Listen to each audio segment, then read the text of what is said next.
No. Well, good afternoon to the three of you, amazing and beautiful women. My name is Becky Norwood, Spotlight Publishing House, and I have the honor of interviewing these three beautiful ladies. Jackie Hansen, raise your hand so we know who you are. Rachel Chase and Julie Norman. Just so delighted to be here and to really kind of drill down into the why behind this book. So this is the book, and if you ladies will hold yours up, Unbreakable Spirit, 18 Stories of Feminine Resilience, Blessing, and Renewal. Just the title and the subtitle itself is powerful and really beautiful. I wanted to go into some deeper questioning about why. Why did you choose to participate in a book of this nature? And I want to start with you, Jackie. Well, Becky, I did not ever want to be who I am right now. I did have a very scientific mindset and very nerdy upbringing of my own in Brazil. It wasn't from my parents, it was just my nature. And I never wanted to write anything. And after about, I'd say, 5 years of my spiritual awakening with my daughter having suicidal tendencies and so forth, I was told by my spiritual guides that I would be writing in a book form someday. And I was terrified. I was horrified because the school I went to in Brazil was very scientific. I never wrote memoirs or any such thing. Had no interest in taking workshops or anything about writing. And so I tried 3 different times, not knowing what the heck I was doing. Many years ago, probably even before Facebook existed. And because that message kept coming, and I was like, well, I guess I can't do this. So, we're good. We're done. I'm complete. I'm off the hook. And so I've been working on my new website for about 1.5 years.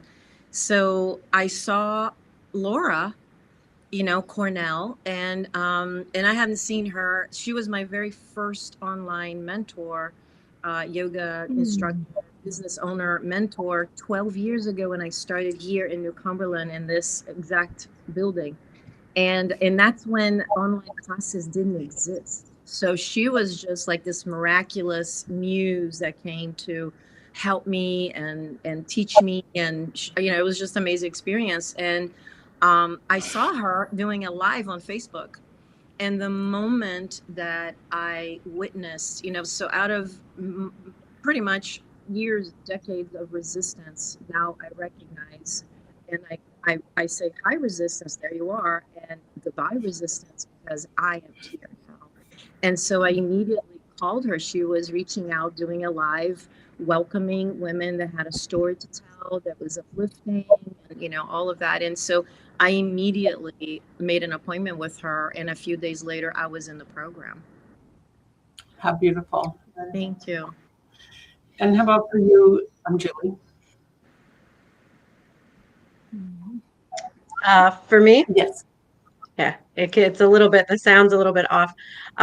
So I wanted to participate in this particular project and write this particular story because of where we're at right now in the United States and the assault on women's reproductive rights as one of many troubling issues.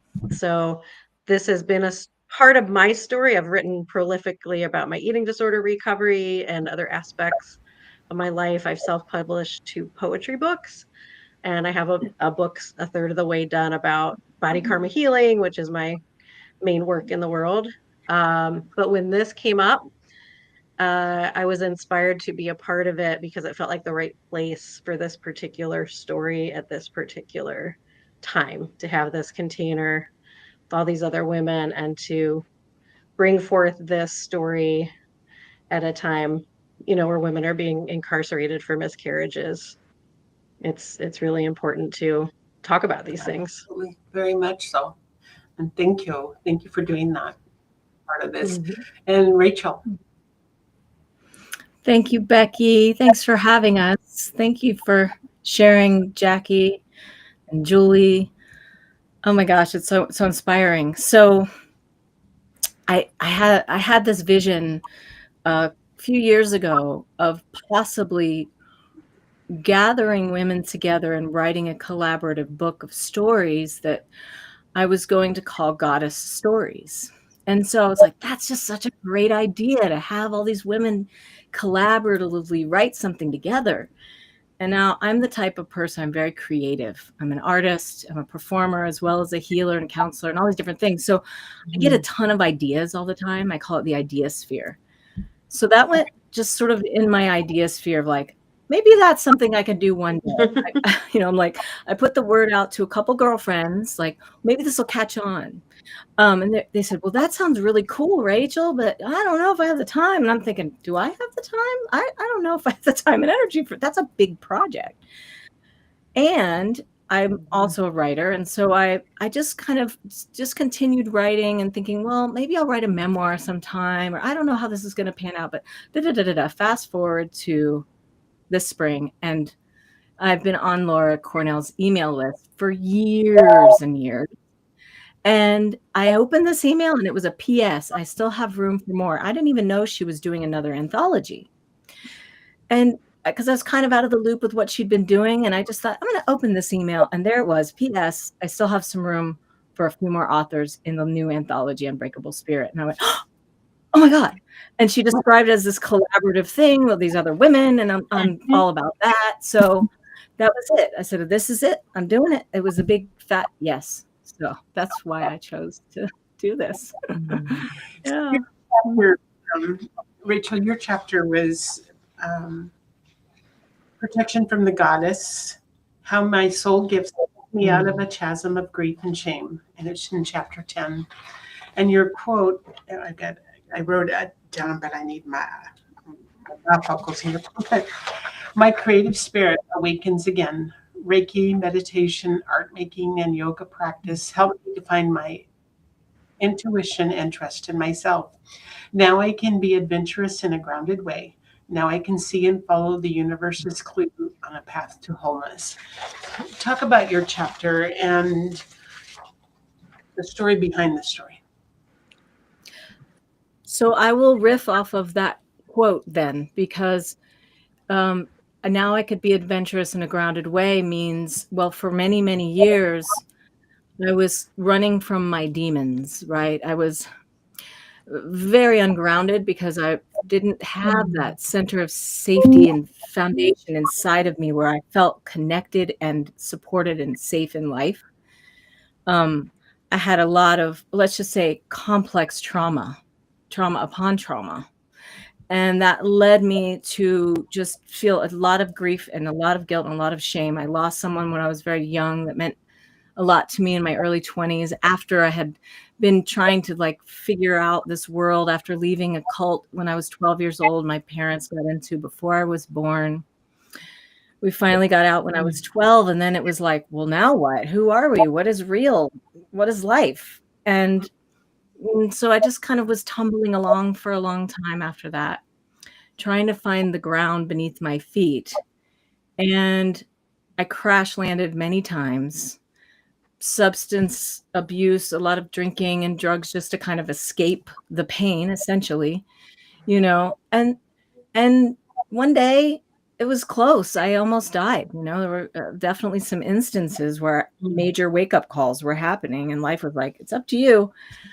And I finally heard that wake-up call at 27 and met a woman who introduced me to Reiki, and that just opened the door to all these possibilities. And I could find my way out through what I already loved, which was art and healing through all these modalities with yoga and meditation. And then I went on to become a teacher of all these things too, which I had no intention of doing in the beginning.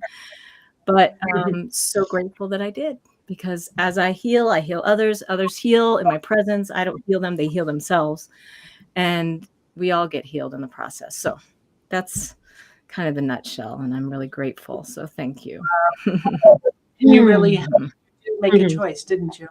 We do all have a choice, and it's about the willingness to make those choices and to do something with those decisions. Thank you. That was beautiful. Indeed. Julie, Thank you. your chapter is Sacred Choices, Soulful Conversations on Incarnation. Let's learn what's Yes. the story behind this. So this chapter is about my experience with domestic violence and my abortion choices. So I was in an abusive relationship, abusive marriage for I actually was the victim of marital rape in that relationship, to which I unwillingly got pregnant. And I assumed, like, because of my situation, that I probably, would terminate that pregnancy. But I had some intuition to kind of pause and just wait for a clear answer rather than the logical, just doing kind of the pros and cons of the situation. I had personally never been called to motherhood in that way. I'm very much a mother in a million other ways. Always assumed I would adopt if I was called to motherhood that way. I'm very conscientious about the environment, and a huge way we can contribute to that is not adding more humans to stress out Mother Earth. Uh, so I waited, and that was such a profound process. And really, to me, what the essence of yoga is the sitting in the uncomfortable, the sitting in the unknown, and opening your self, your vessel, the body, which is very sacred, which is what so much of my work is about, is women inhabiting their bodies as the sacred rather than the diet culture patriarchal paradigm that makes us fight with ourselves and therefore disempower ourselves, right? Right. And because of my eating disorder recovery, I was able to do that, to sit and wait. And then that first soul spoke to me and told me she wanted to come. And I was like, okay. And so that was my daughter that's here earthside with me. And then I left that marriage actually about 8 months pregnant with her, and went through a very tumultuous fight for the divorce, and family court was a nightmare, and wanted to send my infant daughter into a very troubled household. And I sacrificed myself, as women do for their children and for each other in so many ways, and re-entered a relationship with her biological father so that I could be there for visitations, because there was no way I was sending this infant child there.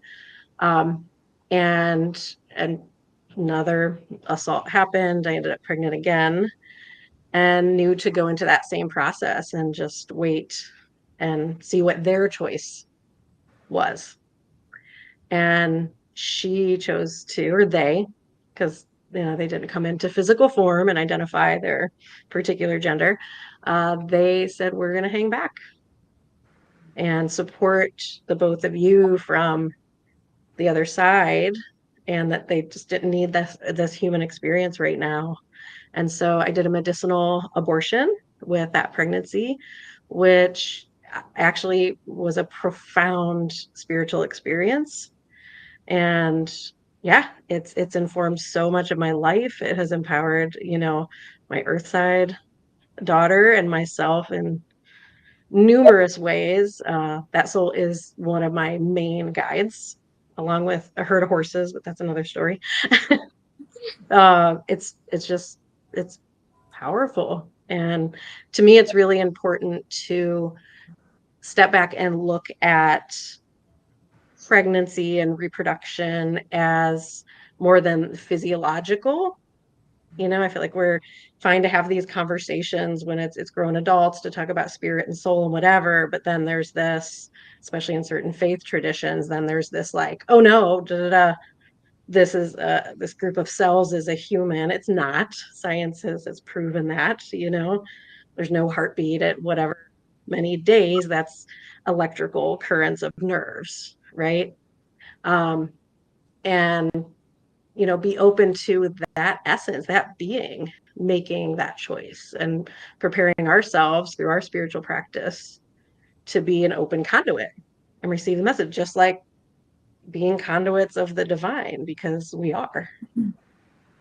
And that's Yoga 101 as well, is we're not separate from God. Right. So Absolutely. Wow. Thank you for sharing. What a story. you're welcome. You're welcome. Thank you. Wow. And our dear Jackie, pain was my midwife, spirit was the medicine. Wow. What an interesting title Mm-hmm. for a book, for a So chapter. beautiful. Yeah, it's very descriptive to what I experienced. um, I Very much so. Yeah, I had a Kripalu yoga teacher since my daughter was born because I wanted to be calm and relaxed and present and be the best mother I could. I had no interest in going spiritual in any level in my life until my daughter was suicidal and was at this place. Very blessed that it's close by. It's only about an hour and 15 minutes away, and so it was just craziness. And I was very proud of being super present and volunteering in my kids' schools. And, like I was on the pulse of everything. And when this happened, everything was up for grabs. And I had no idea. I would have never met my true self unless I had gone through this because I was so resistant and stubborn about my resistance. And I did not love myself enough to want to have a spiritual awakening for myself. And it was the love I had from my daughter that cracked me open. And once you're out, you can't go back in the closet. It was that was my experience. And my intuition, I knew exactly when all the things that came together in the chapter that I wrote happened. One of my biggest clairs is my knowing. And I knew that the contract that I tried to dissolve at age 12 in Brazil to clear my responsibilities from any spiritual anything, I knew that that was the second chance to step in, and it was to save her. And I did not hesitate, and I became obsessed with learning about myself, learning who's underneath here. And the vestment had to really be peeled away one layer at a time, and I started channeling information for her. It was always when I was driving, and I love driving. I grew up learning to drive in Rio, and so here it's so relaxing to drive. I love it. And it was just things, just synchronicity after synchronicity. Everything that I challenged, I was always right with the medical care, with the psychologists, with all kinds of different things. And that was really, at first, it was really spooky and scary. And then it was like, duh, this is coming from within you because you have no intellectual knowledge about what is occurring. And it was all really, and everything was clockwork right on. And I just piggybacked from one to the other to the other. And then the training started to come. And then the teachers started to show up one after the other. And I could not say no. And then at this point, then I started falling in love with myself. And immediately I started working with the girls that were at the Karen Foundation with my daughter. It was like I was waiting for lifetimes to be a teacher, a spiritual teacher, and embracing people where they're at and show them different angles, different facets to the beauty within themselves. And I started discovering layer by layer that within myself. And yeah, it was really pretty wild. Sure. Yeah, I wrote my very first book was called The Woman I Love. And it's because I learned that I had to learn to love me. I grew up in an incredibly abusive environment. It took me a lot of my adult years to kind of figure it out. First of all, I had to love me. And at the core of that is the way we also teach those around us. Self-love is so important. You're in in the book, there's a quote from your chapter: "Where I stand now, I bless every curve of this perilous road to awakening. No triggers, force, or resistance could hold me back from knowing that the soul that dwells within. Every sacred entanglement has been a guiding thread weaving me home to myself. I am the echo of my becoming, forged in the sacred crucible of transcendence. Wow. Mm. That is Mm. beautiful. So, Thank you. Jackie, is when somebody picks up a copy of this book, and they, I always ask when there's books like this, I always ask when I pick up a book, what chapter's right for me. Mm. When I land on that chapter, that's the chapter I read first. Doesn't mean I don't read the whole book, but that's the for me. So, what do you hope that somebody that picks up this book and turns directly to your chapter that they get from reading? So I tend to attract. I have this 11-month mystery school, Beehive Mystery School here, and I tend to attract people that are completely lost, completely confused, in pain, a lot of ancestral issues, and I tend to attract people that have spiritual emergencies in a form of awakenings that don't have the support, they don't have the parents, the awareness. And so my hope when people have my chapter to dissect, to ingest, is for them to realize that they are not crazy.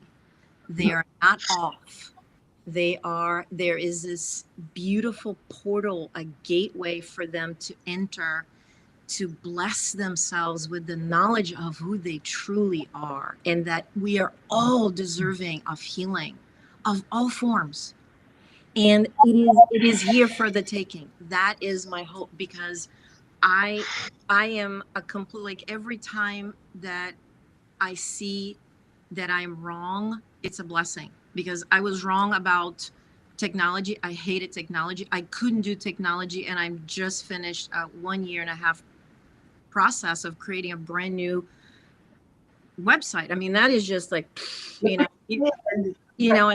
I'm using a drone that my son gifted me to do videos, and editing my own videos, and learning to create music with my daughter. So I was wrong when I said, I'm not good at this. I can't do this. That's not my thing. So every time that we do this brain entrainment of locking in the gears, we are really hungry for an opportunity to unleash, unwind, and rebirth. Absolutely. So that's my hope, that they really feel this essence of, this woman thought she was crazy, and she ended up saving her daughter's life a few times. And here she is. So I that all should feel wrong about being stuck. And it's okay to feel wrong. It's okay to be in resistance. And it's okay to breathe that inner life, and to breathe the inner freedom, and to just bless ourselves and everybody around us with Right. who we can become. Right. Beautiful. Thank you. Mm.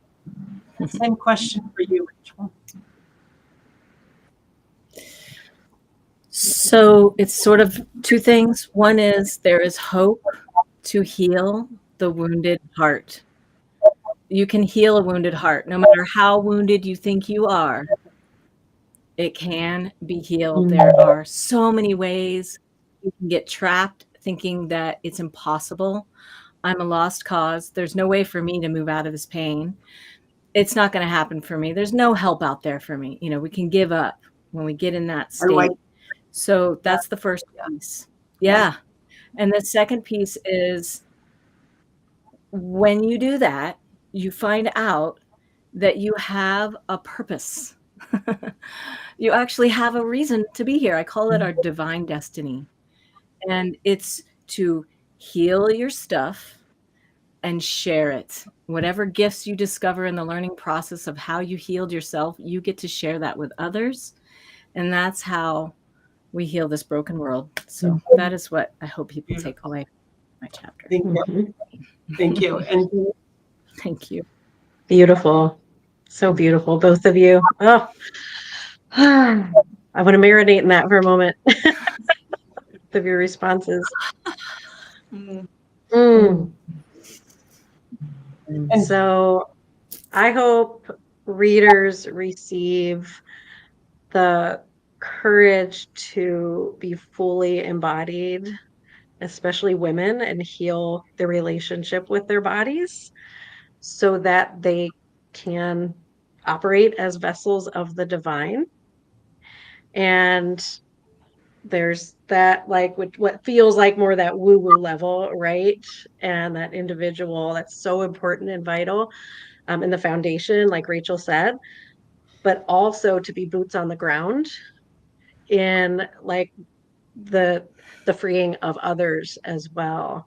And we are actively in the rolling out of the Handmaid's Tale. That's not extreme, that's not an opinion. If you study that story, if you look at what's happening legally, especially in southern states, and of course, Project 225, all of that, that is the plan. Our women's rights are being taken away, and it's hard for us women of privilege, us very privileged white women, to not pay attention to that and not see that happening and not think it will affect us, but it actually is happening.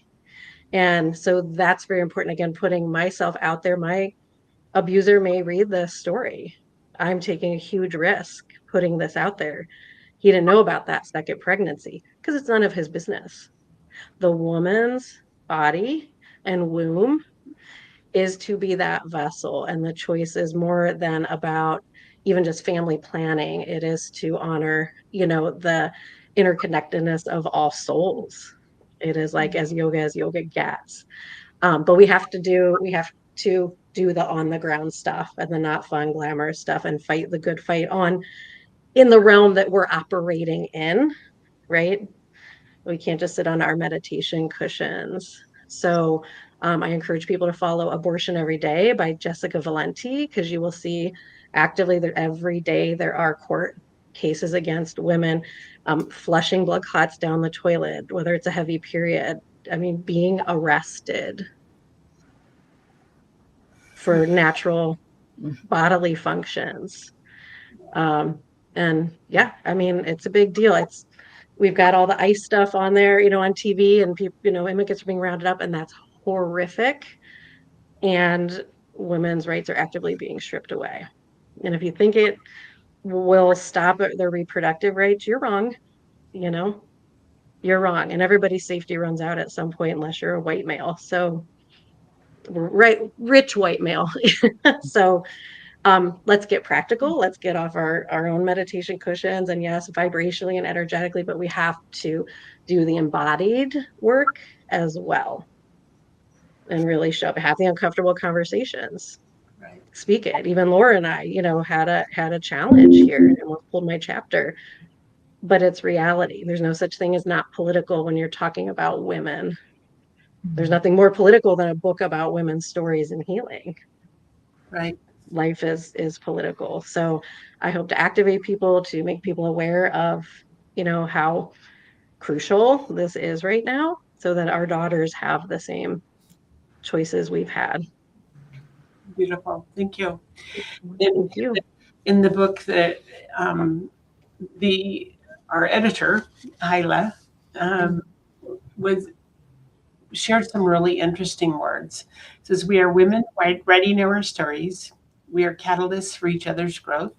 We will be challenged, but when we trust our hearts and intuition to shape the process, what emerges is often more beautiful than we ever imagined. May these stories of 18 awakened, unleashed, and unbreakable women fly far on iridescent wings, and may they touch and open and heal countless hearts across our fragile yet miraculous world." Mm-hmm. That's a really beautiful summary of what was taking place, and what we're doing collectively, because we come from many different walks of life.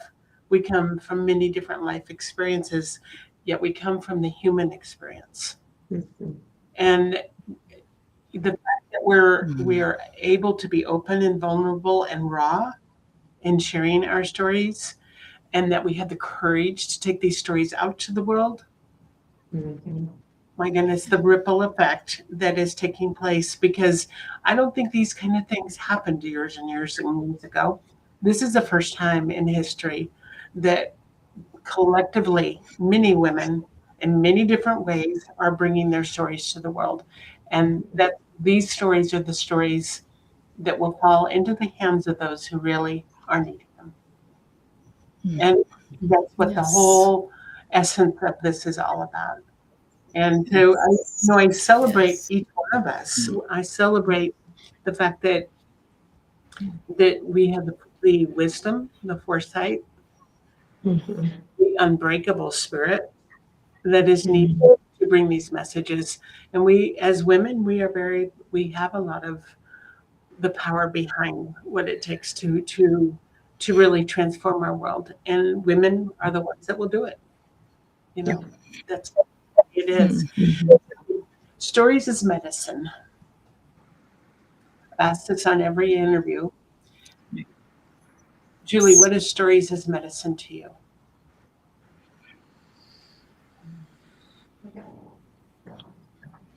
A dose of courage, throat chakra opening, that full self-expression. And when when you see your friend go up and sing karaoke, it helps give you the courage to get up there and have fun and embody your joy, even if it's messy, right? And that, a simple example, but yes, that we're beyond those times of being burned at the stake, though they're trying, right? We've got to keep speaking up and showing up and supporting each other in that.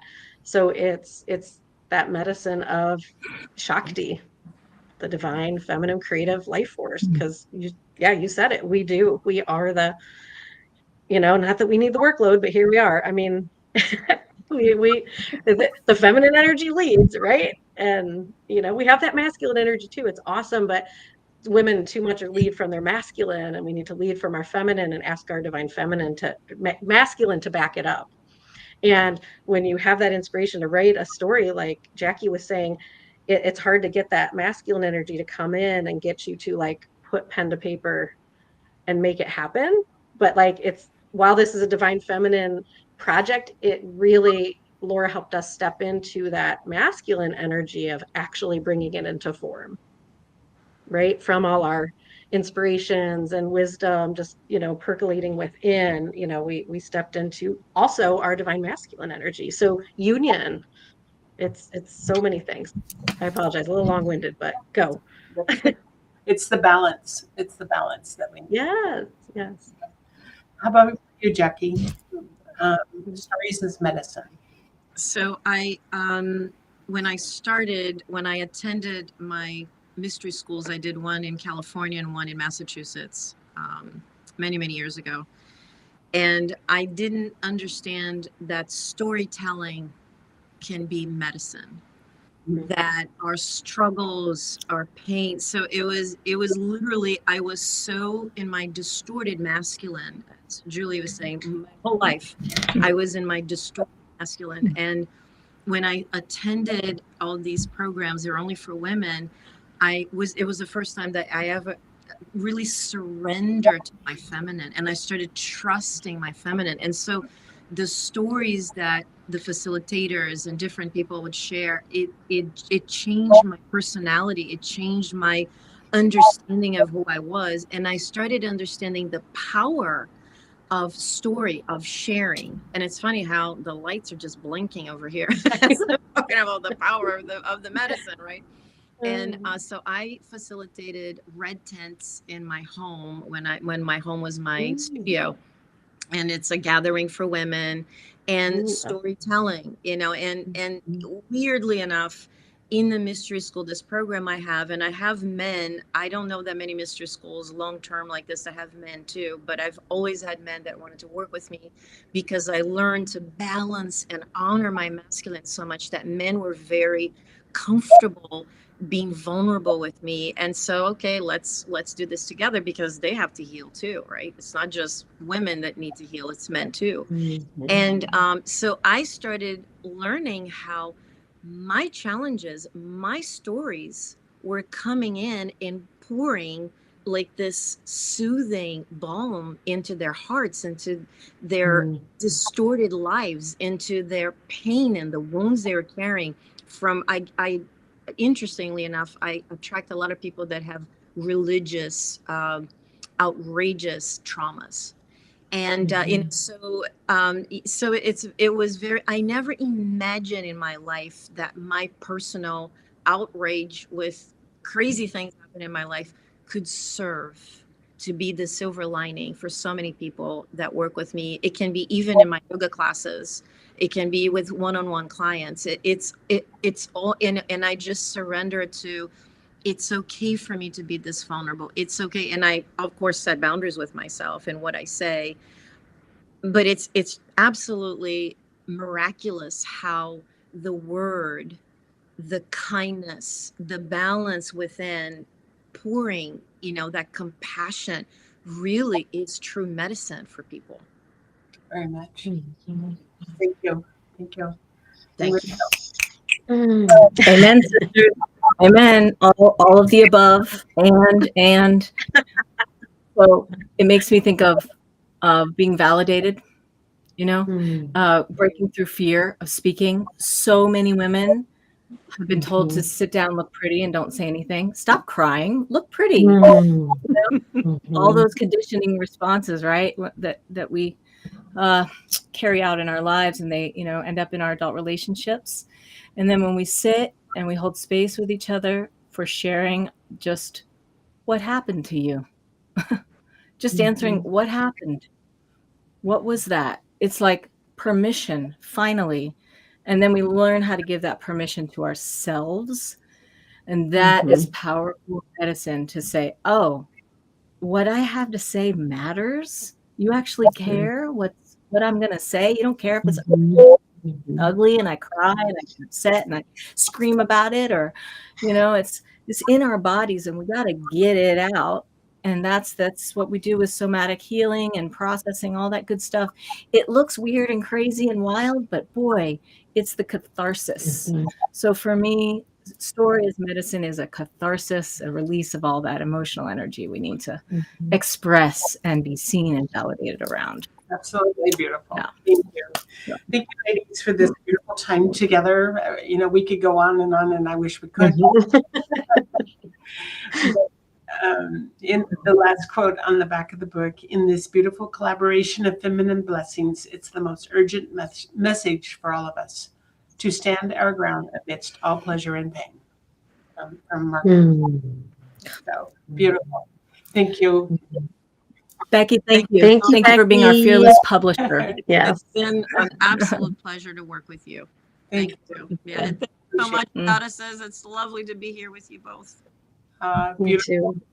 Thank you. I'm very blessed to be a part of this and have these kind of stories to bless our soul.